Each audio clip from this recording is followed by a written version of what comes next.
ternyata limbah warga atau limbah masyarakat bisa menghasilkan dan bermanfaat.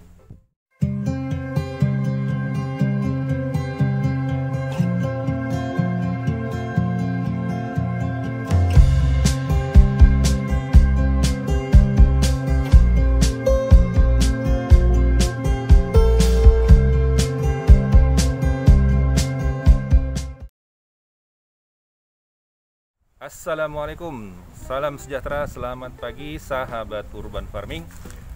Oke, hari ini kita coba menjelaskan mengenai rumah maggot ya. Maggot udah tahu ya, itu semacam kayak ulat putih ya. Untuk makanan ikan bisa, untuk burung atau unggas bisa ya. Oke, kita lihat di sini ada dua rumah maggot ya sahabat. Pertama yang model ember yang kecil, dan kedua yang model agak besar dari bambu ya. Oke, apa bedanya? Oke, kalau yang ember ini biasanya untuk dipakai di rumah tangga, di rumah-rumah ya, dan yang besar ini biasanya untuk di komunitas atau di perumahan. Rumah maggot itu apa? Rumah maggot itu biasanya tempat untuk memproduksi maggot ya. Ya seperti yang tadi, maggot itu merupakan kayak semacam ulat atau belatung yang keluar dari limbah rumah tangga, bekas sayuran, bekas nasi, roti atau apapun ya, daging juga bisa yang sudah nggak terpakai, itu bisa kita kumpulkan dan kita masukkan ke dalam untuk diproduksi menjadi maggot ya. Yang model ember ini mungkin bisa lebih dekat. Ini adalah buatan atau inovasi kita ya dari komunitas untuk membuat rumah maggot model ember. Di sini ada tutup di atasnya ya, dia ada lubangnya untuk masuk lalat ke dalam ya. Nanti lalatnya masuk, dia bertelur di dalam dan menghasilkan maggot. Kemudian ada lubang keran di sini untuk keluar maggotnya setelah besar, nanti dia bisa keluar sendiri ya. Lalu kita tampung, nanti bisa dengan gelas atau dengan piring kecil untuk kita ambil maggotnya. Ada lubang udara juga di sini untuk maggot di dalam. Dan ada keran sahabat. Nah, apa fungsi keran ini? Nanti ketika cairan-cairan bekas fermentasi numpuk di bawah, kerannya bisa kita buka, kita tampung, itu nanti dicampur dengan air jadi pupuk cair juga, pupuk cair organik gitu ya. Nah, sekarang kita buka, udah mulai keluar tuh sedikit-sedikit tuh maggotnya tuh ya. Nah, itu selang ini adalah untuk jalan maggot keluar melalui lubang tadi. Jadi semuanya ditaruh di sini, makanan sisa limbah warga yang organik ya. Nah, dia mulai produksi tuh, maggotnya mulai keluar. Semakin banyak limbah yang kita masukkan, maka semakin banyak produksi maggotnya ya. Ini adalah yang model ember ya sahabat. Kita kasih dedak juga supaya apa? Pertama untuk mengurangi tingkat air ya, sama untuk mengurangi bau, makanya kita kasih dedak. Itu simple dan sederhana ya sahabat, tapi cukup efektif untuk membuat atau memproduksi maggot di ember seperti ini gitu.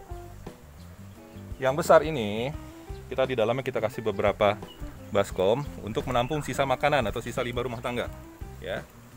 Bisa sahabat lihat, nanti otomatis di sini akan didatangi oleh lalat BSF atau lalat hitam.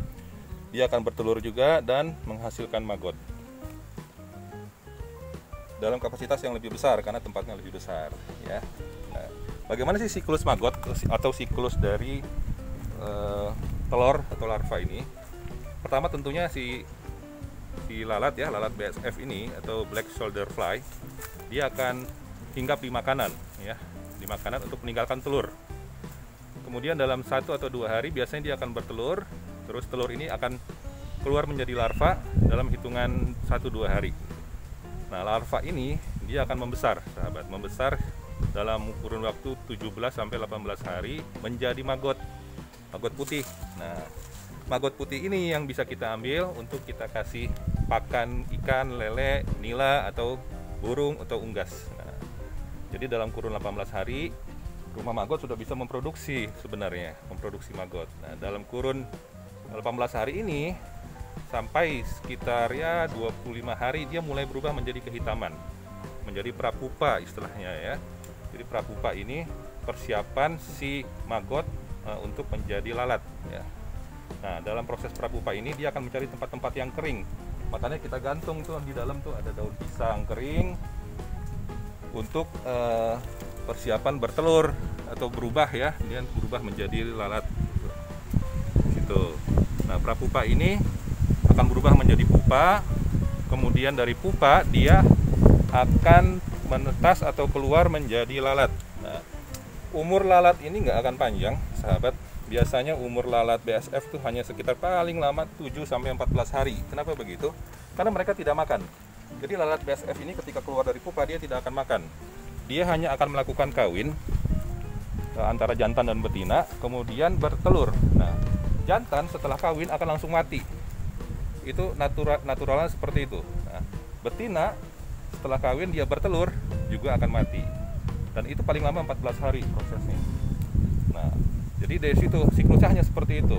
Dia bertelur, menjadi prapupa, menjadi pupa, menjadi lalat, bertelur lagi, dan terus muter seperti itu. Artinya apa?